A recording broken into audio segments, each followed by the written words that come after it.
Hello guys! Welcome back to our channel!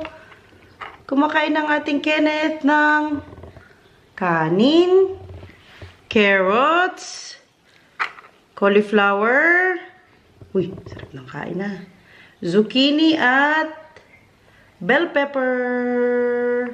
Uy, ay may bell pepper anak? Uy, may lagnat yan. May lagnat ang bebe natin for today's video. Ang pula ng pisngi, oh. Tanggalin ko nga ang laptop dito. Uy, may lagnat yan, eh. Hindi ko siya hatid sa daycare today. Sabi ko kay daddy, uwi siya ng maaga. Nakapagpaalam na si daddy. Uuwi siya ng maaga today para hindi na dalhin sa daycare ang Kenneth natin. Dito na lang siya sa bahay. Gusto mo pa po ng kanin? Ken? Ay, huwag mo yan, huwag mo yan. Gusto pa ng kanin ng Kenneth namin? Ang kanin talaga ang gusto niya. Hindi niya masyadong gusto ang bell pepper. Pero tinatry naman niya. Pero may magana naman siyang kumain. Hindi naman nawala ang gana niya sa pagkain, tsaka pag-inom ng milk. Okay naman siya. Binigyan ko siya ng kutsara. Ayaw niyang gamitin. Gusto niya magkamay. Pinoy na Pinoy talaga. Gusto pa ng kanin, nak? Ubusin mo muna yung nandyan, ha? Buti na lang hindi siya yung nagbeberat sa Kapampangan yung nagbeberat. Kahit may lagnat. Siguro dahil din sa niya sipon ito. Or baka dahil tumutubo ang ipin. No, nak? Hala, tinapon? Bakit tinapon yon? Tumutubo ang ipin kasi nag-aano din nagtatai. No? Bebe? Uy! Uy! Uy! Baba! Enjoy yan sa food! Enjoy sa food ang bebe! Uy! Uy, baba. Kunin ko saglit ang wait lang, kunin ko saglit yung pang temperature natin. Tignan natin ulit ang niya, temperature kasi hindi ko pa siya, kasi kanina binigyan ko siya ng paracetamol. Lunch na dito ngayon. Wait. Tignan muna natin ang kanyang temperature. Ayan. Wait lang, anak. Let me check your temperature. Wait lang po, huwag malikot. May lagnat, oh. 38.9 pa rin. Hindi pa bumababa. 38.9 ako po. Buti na lang si daddy nakapagpaalam na kasi kaninang umaga ko pa siya message na magpaalam. Para maaga siya umuwi. Ano po? Ay, tubig. Ito, may tubig dito. Oh, inom ng konting water. Konti pa. Konting water pa. Buti hindi siya iyakin talaga as in. Sobrang bait ng baby namin na yan. Kain pa po. Tubig. Nilagay ko dito ang water niya para hindi siya mahirapan. Pero kaya naman na kasi niyang uminom dun sa baso. Sinasanay ko na kasi talaga siya sa baso. Ayan, nak. Tinatry ko siya pa inumin ng marami. Para bumaba ng konti ang temperature. No, be? Uy. Magana naman yan siya kumain talaga. Ever since naman. Busog na yan. Uy! Tigis na ang tummy. Tigis ng tummy. Busog. Mag-toothbrush muna daw siya. Oh, show it daw to them. Show it daw paano daw mag-toothbrush ang Kenneth. Show daw. Show mo daw sa kanila paano mag-toothbrush ang Kenneth. Dahil tapos na siya kumain, mag-toothbrush daw siya. Oh, show mo daw sa kanila paano daw mag-toothbrush ang Kenneth. Kenneth. Paano daw mag-toothbrush ang Kenneth? Brush your teeth. May kasi ito sa baba, may teether. Kaya, gusto niya. Nakapag-bihis na rin ako para sa work. Today ay Thursday. February 15 dito. Excuse me. Panggabi nga tayo sa work natin ngayong week na ito. Hinintay nga lang namin si Daddy nito kasi 2 o'clock lalabas si Daddy. At hindi na nga namin dadala sa daycare si Kenneth. Baka mahawa pa yung mga ibang bata doon sa lagnat niya or sa sipon niya right now. Nagaano din kasi siya nagtatais. Sa feeling ko talaga sa ngipin talaga niya ito. No, nagngingipin na naman. Nagngingipin ang bebe. Pero hindi naman siya yung iyak-iyak. Hindi siya yung wala sa mood. Okay naman siya. Normal naman ang kanyang activity so far. Pasok natin. Opo.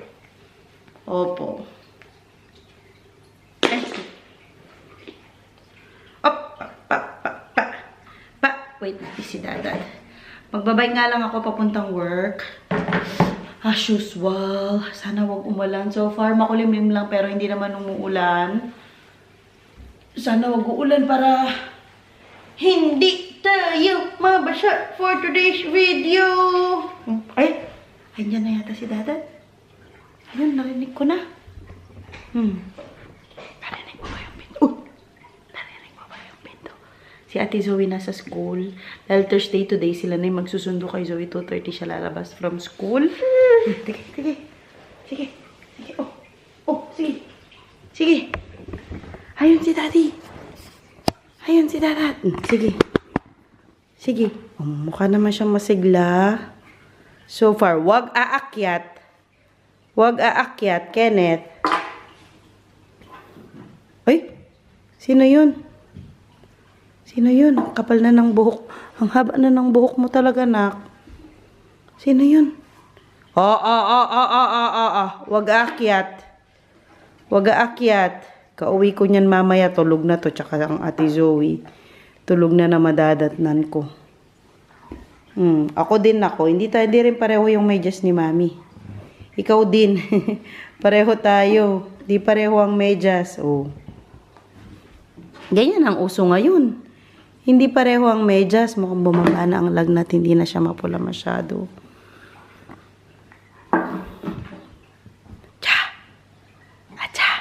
Nagbihis muna si Daddy. At naghugas ng kamay yun. Pero narinig ko na siya. Ay,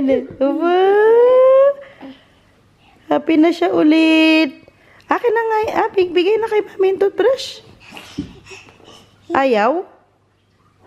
Ay, tingnan daw natin yung mga fish. Uy. Ayan ang Daddy nakapagbihis na. Alala.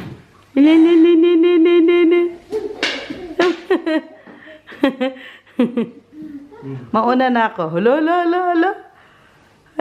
Tumae ka na? Tumae? Hindi? Okay, show me your tita. Tuwang-tuwa dumating na ang Daddy. Mauna na ako.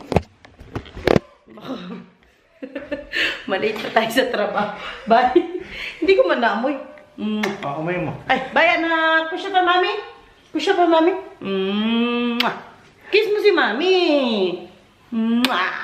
Bye! Ay, suot natin ulit ang jacket na pang malakasan. Uy! Lakad na, Dad. May lagnat pa yan, ha? Oo, alam ko. May lagnat. Napunta na. Uy, sandali. Hindi ako makadaan dyan. Mauna na daw siya. Work muna tayo. Basa na naman ang ating bike, pero hindi naman umuulan. Makulimlim, oh. Super makulimlim. Punas tayo ng bike, eh. Basa na naman. Pahawak po to, Dad. Kaya lang, di ka nung kabisin na nakasya ko. Oh. Anong sabi sa work mo, Dad? Okay naman, sabi ni Rico. Sige daw. Buti pinayagan ka mauwi agad. Sa side namin, wala na masyado. Ginawa ko na yung... Wala kayo masyadong ginagawa. Ginawa ko na yung trabaho na pinalpak nung kabilangan. Wala, mag-ano ako nito. Magtuturbo ako ng bike kasi mamalit ako. Gawin natin itong battery. Napakabigat pa man din ito. Battery ng bike natin. Naka!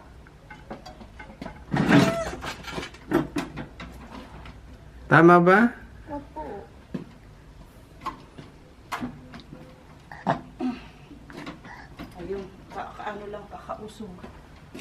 Punasan muna natin. Meron kasi tong cover. Hindi ko naman nalagay kagabi. Kaninang madaling Meron ka din rain jacket at ano, jadi mo.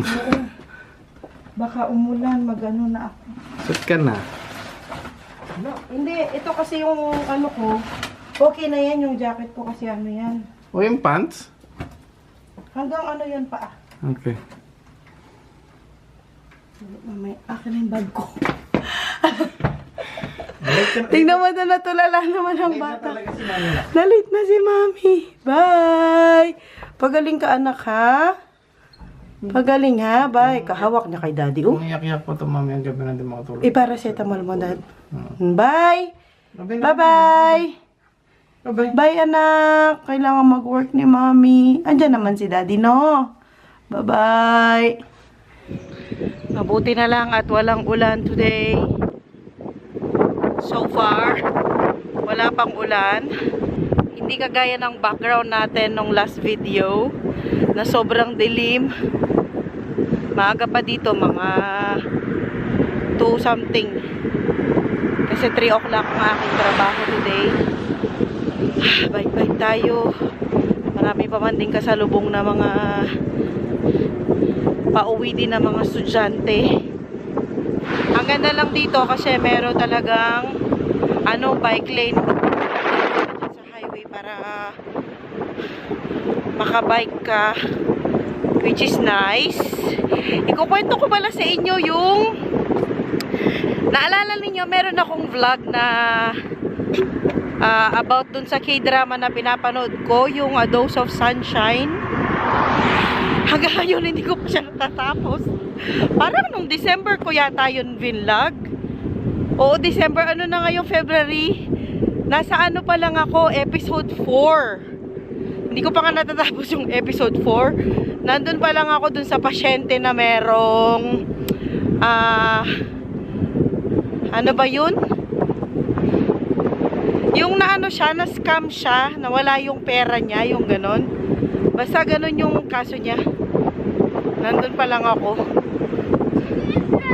At, At naiyak naman ako sa episode 4. Basta, check out ninyo A Dose of Sunshine. Super nice. Grabe ang lakas ng hangin. Nahirapan ako psycho. Ayan ang ating dinadaanan. Pagpapunta ng work, ng hapon.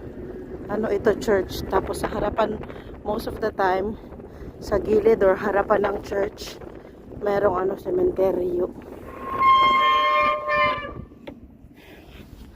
Ganyan ganyan ang nila dito, set up most of the time sa gilid or sa likod ng sementeryo. Yung ang kinukwento ko, nagpahinga muna ako. Napagod ang journey niya sa pagbabike. Rest muna tayo ng very very slight. Ayun nga yung A Dose of Sunshine na pinapanood ko. Ang ganda ulit ng lesson ng episode 4. Ang sabi niya doon, yung lesson na nakuha ko so far, nasa gitna pa lang naman ako ng episode 4. Sabi niya doon, yung mga tao daw na nagsuffer ng great loss, most of the time para makasurvive sila, sinisisi nila yung iba para ma-cope up nila yung great loss nila. Yun nga dun sa K-drama nga, yung babae, na-scam siya, nawalan siya ng 30 million won, ganyan ng niya. And then, siya yung, kumbaga nawala siya sa sariling pag-iisip kasi nga siguro pinaghirapan niya yun, tapos bigla lang nawala, yung ganun, talagang heartbroken ka talaga. So, ganun ang lesson nung episode na yun, which is I really like, kasi ang dami kong natututunan dun sa A Dose of Sunshine na yun. Although it's been 2 months or 3 months na hindi ko pa siya natatapos, still gusto ko siyang tapusin. Panaka-naka lang naman, kala mo naman na dami kong oras manood, pero pag meron akong mga nasisingit-singit na mga oras ko, ayan, pinapanood ko talaga siya. Sana matapos ko siya ngayong taon, hopefully. Kung napanood nyo na po siya, please, wag po kayo magko-comment kung ano po yung ending niya. Love you all. Bike muna tayo ulit papuntang work. Ayan ang aking service for today. Everyday naman yan ang service ko. Malay biyahihin natin. Ayan pa ang road to success. Char. Siya. Grabe ka foggy today.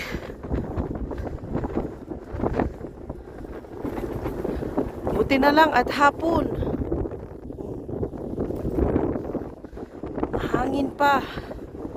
Ito ang ating tatahaking daan for today's video.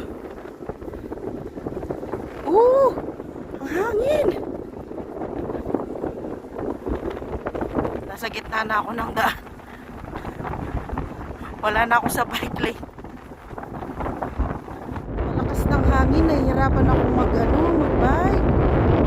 Nagtutulak ako ng hangin.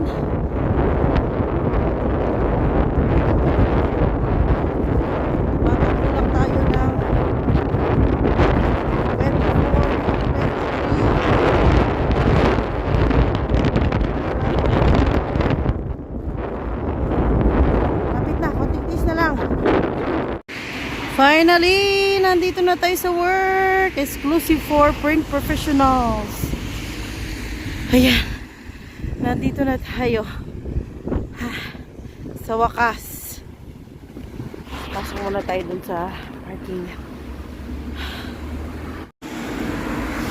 Na-survive na naman natin ang pagbabay papuntang work. Nasa work na naman tayo. Ano ba yan? Ano to? Ano yun? Wala ang roof. Kasi nagpapagaling pa siya sa kanyang operasyon.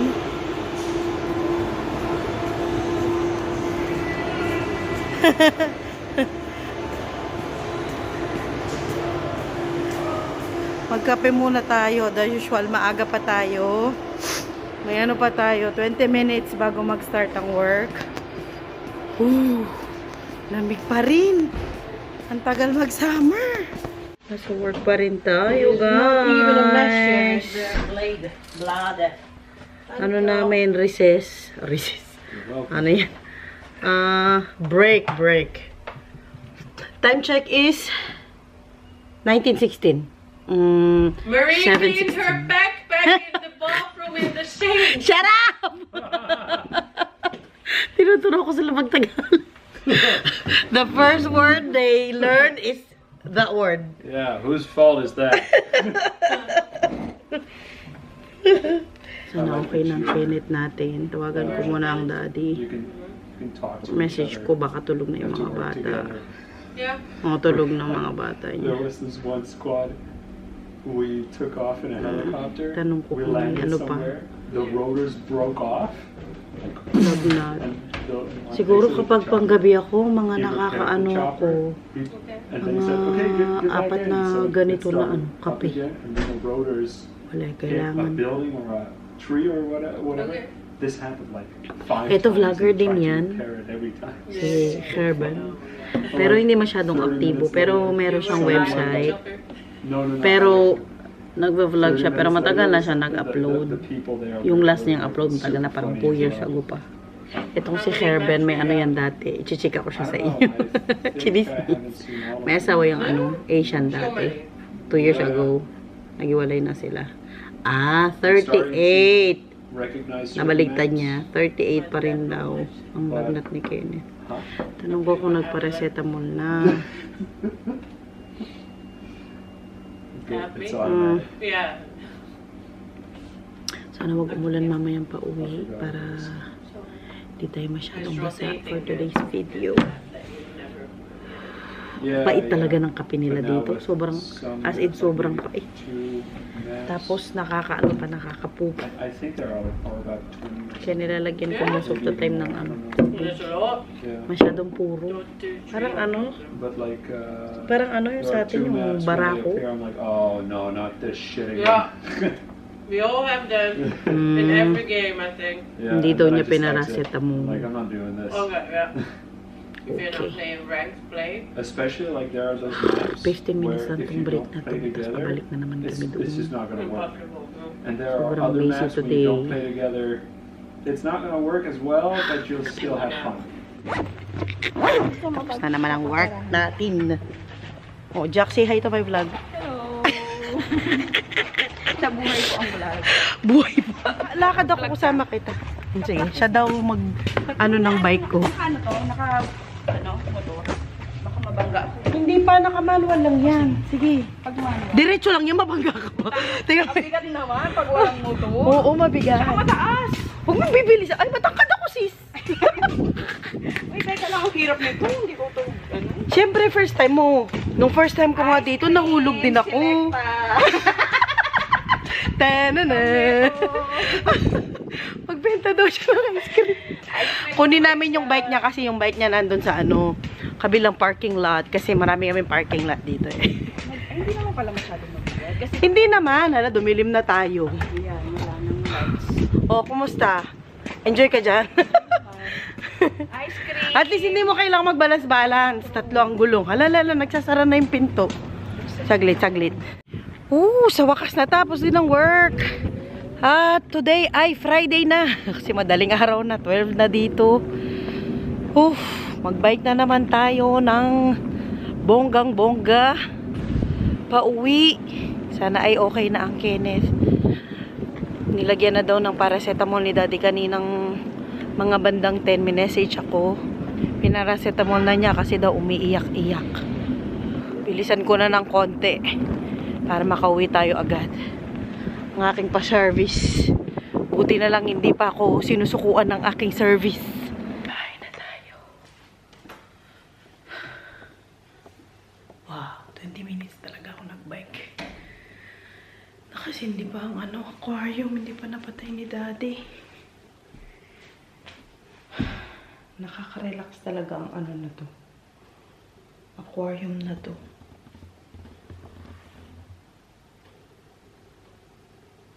Yan Yung pag-uwi mo, galing ka sa work, tas medyo pagod-pagod ka. Makita mong mga isda. Ang cute. Umaba na ng husto yung mga halaman sa likod. Napaka-relax naman ang isda na ito. Ito pa relax lang sila. Nasaan na yung beta fish? Hindi ko makita. Ayan na yun. Ito yung pinakamaganda dito sa yung beta fish. Ayan siya. Ganda. Pahinga muna ako ng very, very slight and then matulog na. Although nagugutom ako. Most of the time kasi pag itong ito schedule na to, kumakain talaga ako. Kauwi ko. Pero dahil palubo na tayo ng palubo. Pataba na ako ng pataba. 1-year-old na si Kenneth. Hindi pa ako nababawasan ng timbang kahit kapuranggit. Para pa rin akong buntis sa laki ng tiyan ko. Anyway, okay lang. Importante ay healthy ako. Importante wala tayong sakit at nakakayanan natin ng everyday na pagsubok. Dinramahan ko na kayo. Yung pala, yung kinukwento ko sa inyo kanina, yung a dose of sunshine. Gusto kong balikan yung sinabi ng doktor. Gusto ko yung i-share sa inyo kasi maganda yung sinabi niya. Bitawan ko muna kayo saglit dito. Kasi hindi rin naman ako makakatulog agad-agad nito kasi pagod ang aking mga binti. Titingnan ko yung sinabi ng gusto ko talaga siyang i-share sa inyo. Hanapin ko nga. Daily dose of sunshine pala siya. Hindi siya a dose of sunshine. Sabi niyang ganon. Para daw sa iba, sabi nito yung doktor na ito. Basta yung doktor sa dito sa nga pinapanood ko, sabi niya, for some, what they've lost was everything they had. Yun nga, for example, yung pasyente nga na yun, yung nawala niya na pera, that is everything na meron siya. And then, once na nawala nila yung everything na yun, Siguro in general din ito in life, hindi lang sa pera. Kapag nawala mo yung, or kapag nawalan ka ng mahal sa buhay, yung ganyan. Nawalan ka ng bagay na napaka-importante sa'yo, ganyan. Tapos sabi pa niya na it doesn't matter kung bata ka or matanda ka. Basta yung everything you have na yon nawala sa'yo, buong mundo mo mawawasak, magka-crumble, ganyan. Tapos sabi pa niya, gusto-gusto ko talaga siyang matapos, pero as of now, wala pa talaga akong time na yung mag-sit down talaga na tapusin yung series na to. And then, ang sabi niya ito, people have a tendency to look for someone to pin the blame on when they feel powerless to overcome their hardship. Sabi niya pa, they hate, blame, and torment that person because it's the only way they can keep going. Tama nga naman, di ba? May point yung doktor. Kapag nawala mo yung kinoconsider mo na everything para sa'yo, talagang mentally, hindi mo talaga kakayanin. Personally, nakarelate din ako dun sa episode na to kasi nga, isa sa mga pinapahalagahan ko nung nasa Pinas pa ako, nung wala pa ako dito sa Netherlands, is ang pagtuturo sa public school in general. So, nung pumunta ako dito, meron akong moment na, actually kasama nung postpartum ko yun, nung halos kakapanganak ko lang kay Zoe. May moment ako na nagsisisi talaga ako na bakit ba pumunta ako dito. Wala yung profession ko. Hindi naman nawala actually, pero hindi ko magamit. That time, actually hanggang ngayon din naman. Tapos wala akong identity. Hindi ko makita kung baga yung purpose ko. Kasi nung nasa Pinas ako, alam ko yung purpose ko is to, you know, in terms of trabaho, yung purpose ko ay mag-serve sa government bilang isang public teacher, magturo, mag-instill ng knowledge sa mga youth natin and everything, ganun. So, for 7 years, ganun yung routine ko, ganun yung ginagawa ko halos everyday. Kaya, yun nga, nung pumunta ako dito, bigla yung nakat, bigla yung nawala sa akin. So, sinisi ko yung sarili ko kasi nga, bakit nung kadating ko dito, hindi ako nag-aral.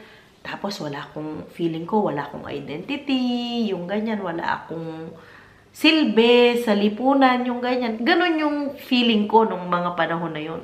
Kaya nakarelate ako ng very, very slight dun sa episode na yun. Anyway, yun na nga yung episode 4. Hindi ko pa nga natatapos ang episode 4. Nasa may, ano pa ako, malapit na konting-konti na, mga 20 minutes na lang. Sana po nagustuhan ninyo ang vlog namin for today, kaya wala tayong masyadong ganap for today's video. If you like this video, please like, share, and kung hindi pa po kayo nakasubscribe sa aming channel, please do subscribe to Nina's World Vlog. Baka meron po nagtataka sa inyo, wala na po kaming Facebook. Wala po kaming Facebook page. Personally, wala din po akong Facebook. Wala po kaming Instagram. Wala po kaming TikTok. Dito nyo lang po talaga kami makikita sa YouTube. So, thank you all for watching, mga Jo! Please don't forget to subscribe. See you all next time. Bye!